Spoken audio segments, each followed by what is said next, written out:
नमस्कार मित्रांनो, आई कुठे काय करते या मालिकेच्या आजच्या भागात आपण पाहणार आहोत. कोर्टामध्ये सुलेखाताई संजनाला म्हणत असतात, शेखरला त्यांचा बिझनेस सेटल करायला थोडासा अवधी हवा होता. ते प्रयत्न करत होते, पण तुम्ही त्यांची साथ अर्ध्यावरच सोडली, कारण तुम्हाला झटपट श्रीमंत व्हायचं होतं, काहीही कष्ट न करता. असो, पण आता शेखर त्यांच्या मुलाची जबाबदारी अगदी उत्तम रीतीने सांभाळतायत. त्यांनी पुन्हा लग्न केलंय आणि त्यांचं कुटुंब अगदी सुखात आहे. आणि तुमचा मुलगाही छान रमलाय तिथे.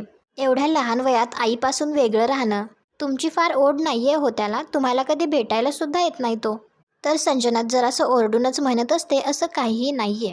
आणि ती जज साहेबांना सांगत असते, कधी कधी निखिल मला भेटायला येतो. तर सुलेखाताई म्हणते, तुमची कीव येऊन कधी कधी शेखरच त्याला तुमच्याकडे भेटायला पाठवतो. तो इकडे येऊन तासभर थांबतो आणि पुन्हा त्याच्या बाबांकडे जातो. तर संजना म्हणते, सुलेखा मॅडम, माझं आणि माझ्या मुलाचं रिलेशन खूप चांगलं आहे. तर सुलेखाताई म्हणते, आणखी किती गोष्टी लपवणार आहात संजना मॅडम?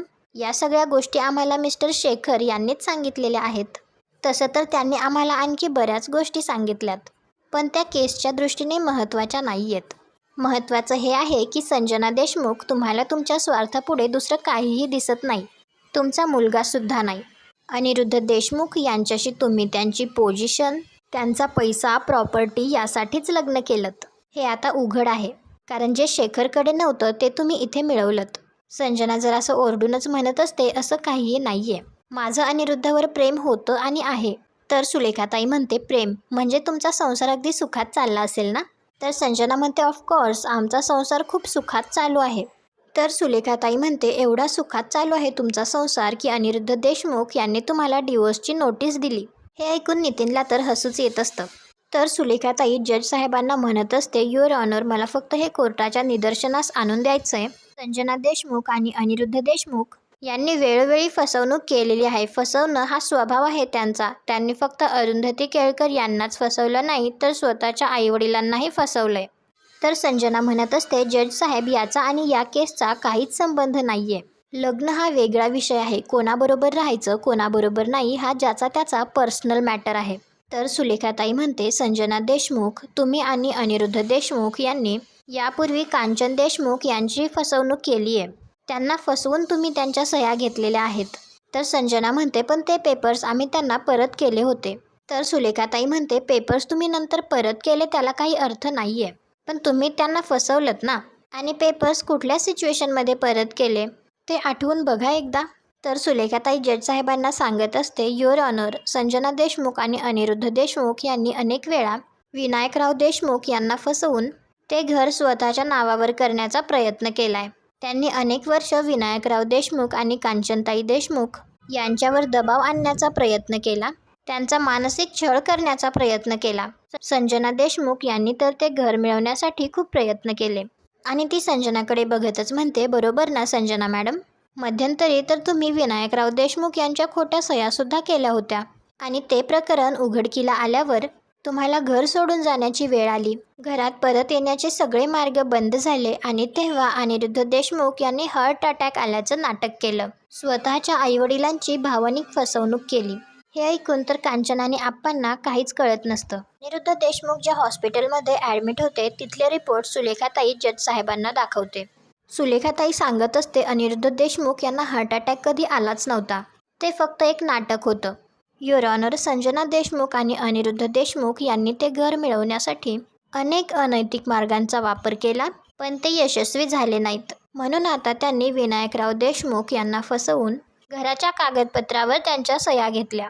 या दोघांनी अनेक लोकांना फसवलेलं आहे. युअर ऑनर, आज आपल्या वडिलांना फसवून त्यांनी ते घर बिल्डरच्या ताब्यात दिलेलं आहे. उद्या ते आपल्या आईवडिलांना घराबाहेर काढायलाही मागे पुढे बघणार नाहीत. युअर ऑनर, अशा गुन्ह्यासाठी संजना देशमुख आणि अनिरुद्ध देशमुख यांना जास्तीत जास्त कडक शिक्षा देण्यात यावी अशी मी कोर्टाला विनंती करते. That's all your honour. तर तेवढ्यातच देशमाने उभा राहतो आणि तो म्हणतो, जज साहेब, आम्हाला आणखी काही पुरावे कोर्टामध्ये सादर करायचेत. त्यासाठी आम्हाला थोडा अवधी हवा आहे. मी माननीय कोर्टास विनंती करतो की आम्हाला पुढची तारीख मिळावी. तर जज साहेब म्हणतात, ठीक आहे, आज आपण इथेच थांबूया. केळकर मॅडम, देशमाने, तुम्हाला पुढची तारीख देण्यात येत आहे.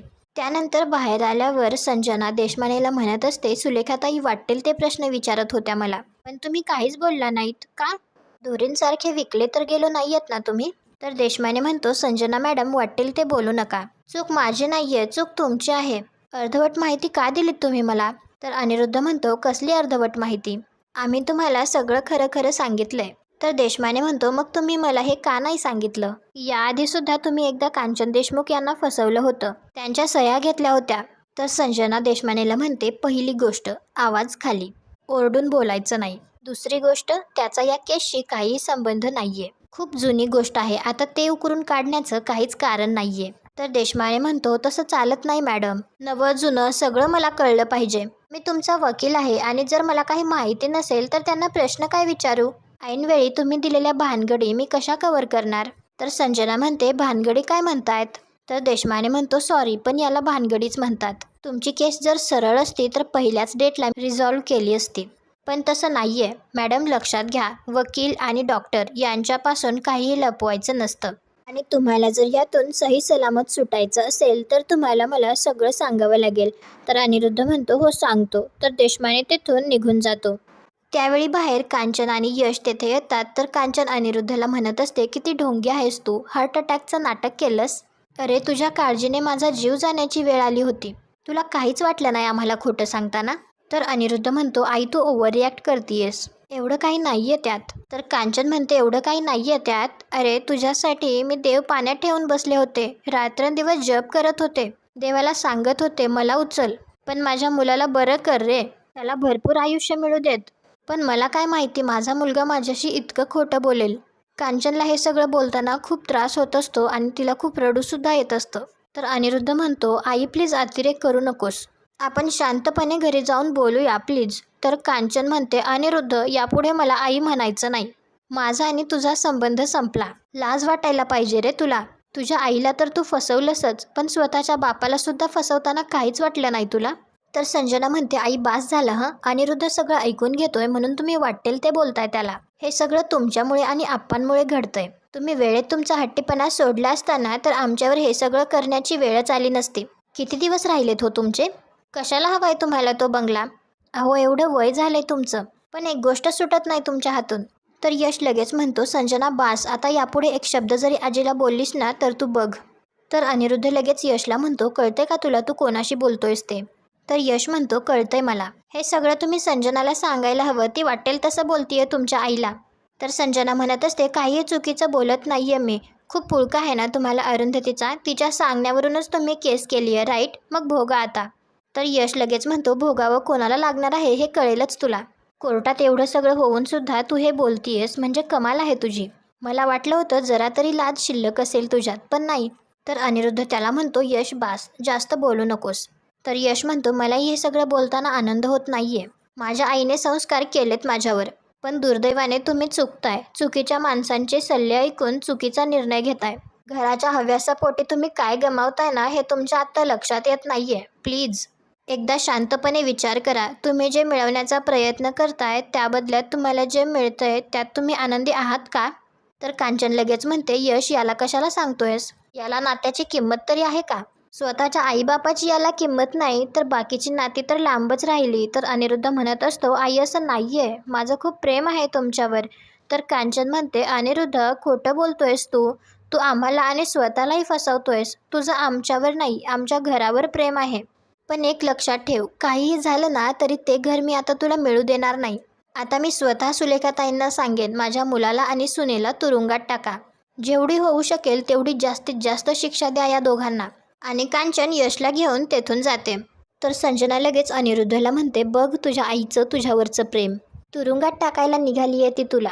कोणाची आई अशी असते? आणि तू यांच्यावर जीव ओवाळून टाकतोयस. अशा आईसाठी जी स्वतःच्याच मुलाला कडक शिक्षा द्या असं म्हणतीये. आमचं घर म्हणे. दुसरीकडे सुलेखाताई आणि नितीन बसलेले असतात. त्यावेळी अनिश तेथे सुलेखाताईसाठी पाणी घेऊन येतो आणि तिला म्हणतो, आजी हे घे पाणी आणि रिलॅक्स हो जरा. काय एवढं काय झालं आज कोर्टात? तर नितीन म्हणतो, काय झालं म्हणजे? मावशीने नेहमीप्रमाणे कोर्टामध्ये सॉलिड बॅटिंग केली. तर सुलेखाताई म्हणते, नितीन ही सगळी फक्त बडबड झाली रे, पण आपल्याकडे पुरावा नाहीये, कुठलाही ठोस पुरावा आपल्याला देता येत नाहीये. असे आर्ग्युमेंट्स करून आपल्याला फक्त केस लांबणीवर टाकता येईल, पण त्याचा काही उपयोग नाहीये ना. तर अनिश म्हणतो, आजी अगं असं का म्हणतेस तू? जेवढा काळ हे सगळं चालेल निदान तेवढा काळ समृद्धीला कोणी धक्काही लावू शकणार नाही आणि आपल्याला तेच हवंय ना. तर सुलेखाताई म्हणते, नाही अनिश, आपल्याला न्याय हवाय आणि तोही लवकरात लवकर. हे असं सगळं काय वर्षानुवर्ष चालेल, त्याला शेवट नको का? आपल्याला कोर्टात हे सिद्ध करावं लागेल की आप्पांना फसवून त्यांच्या त्या कागदपत्रांवर सह्या घेतल्या गेल्यात. त्या संदर्भात आपल्याकडे काही ठोस पुरावा नसेल ना, तर हे सगळं निष्फळ आहे रे.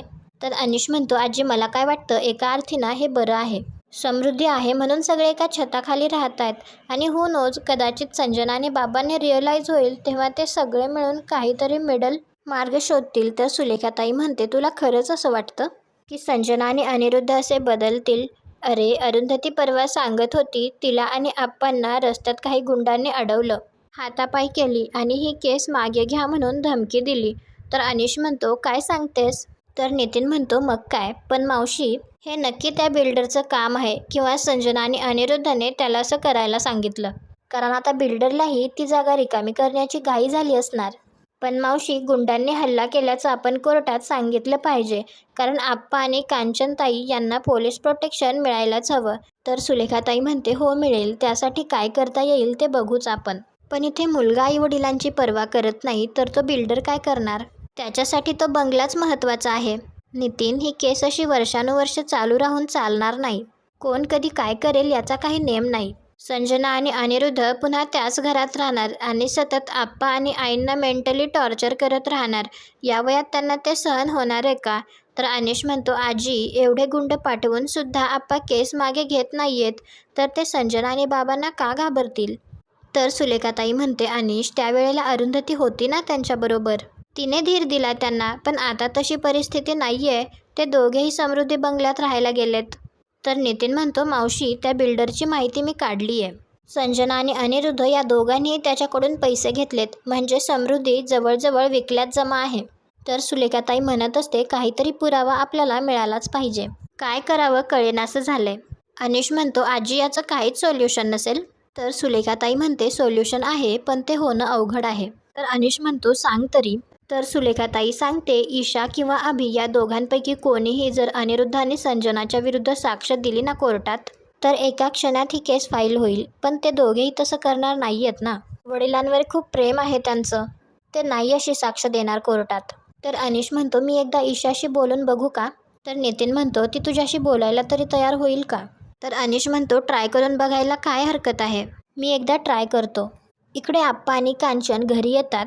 तर अनघा त्यांच्यासाठी चहा बनवते. आरोही कांचनला विचारते, आज काय झालं कोर्टात? तर कांचन म्हणते, काय होणार, तेच झालं, सगळं खोटं समोर आलं. किती मूर्ख होते मी, तरी हे मला 100 वेळा सांगत होते, पण मी विश्वासच ठेवत नव्हते. कोणी इतकं खोटं कसं बोलू शकतं? आणि ती अभिला म्हणते, तू डॉक्टर ना, आणि तू खोटं बोललास आमच्याशी? अभि म्हणतो, तो संजना आणि बाबांचा प्लॅन होता, मी काही खोटं बोललेलो नाहीये.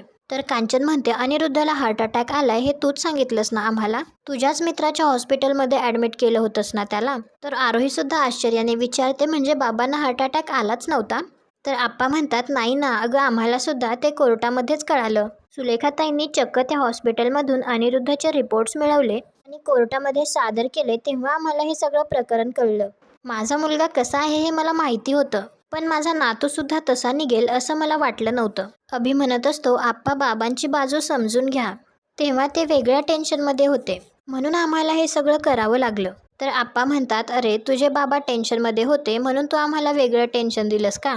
तुला माहिती आहे का कांचनची काय अवस्था झाली होती ते? तर कांचन म्हणते, अरे, मी अक्षरशः सगळे देव पाण्यात ठेवले होते रे. अरुंधतीला सुद्धा नाही नाही ते बोलले, सगळा दोष दिला तिला. मला वाटलं तिने अनिरुद्धला घराबाहेर काढलं आणि म्हणून त्याला हार्ट अटॅक आला. तर आप्पा म्हणतात, कांचन, आता तुला कळलं ना, अरुंधती करत होती ते बरोबर होतं, घराबाहेर काढण्याच्या लायकीचेच आहेत हे. तर कांचन म्हणते, मला काय माहिती एवढ्या मोठ्या आजारपणाचं कोणी नाटक करू शकतं. अरे बाबा, तू वेळीच सावध हो. तुझा बाप असला ना तरी तो चुकतोय आणि तू त्याची साथ देतोयस. तर आप्पा म्हणतात, कांचन, अगं, त्याला सांगून काय उपयोग आहे, तो अनिरुद्धच्या पावलांवर पाऊल टाकून चालणारा मुलगा आहे. तर यश म्हणतो, तरी आप्पा, मला डाऊट होताच, मला वाटतच होतं की बाबा हार्ट अटॅकचं नाटक करतायत. तर आप्पा म्हणतात, हो रे, आणि तो आपल्याला रिपोर्टसुद्धा दाखवत नव्हता, औषधं कुठली आहेत, तो कधी घेतो, काही सांगत नव्हता. तर यश म्हणतो, बाबा आणि संजना कसे आहेत ते आपल्याला आधीपासूनच माहिती आहे, पण अभि, तू सुद्धा आजी आप्पांना फसवलंस. अरे, आजीचं बाबांवर किती प्रेम आहे हे तुला माहिती नाहीये. तू डॉक्टर आहेस म्हणून आम्ही सगळ्यांनी तुझ्यावर डोळे झाकून विश्वास ठेवला होता.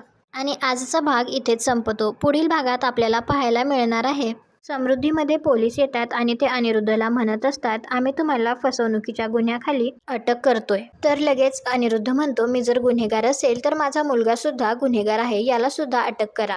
तर अभि आप्पांच्या मागे जाऊन लपतो आणि म्हणतो, मी कुठून आलो मध्ये.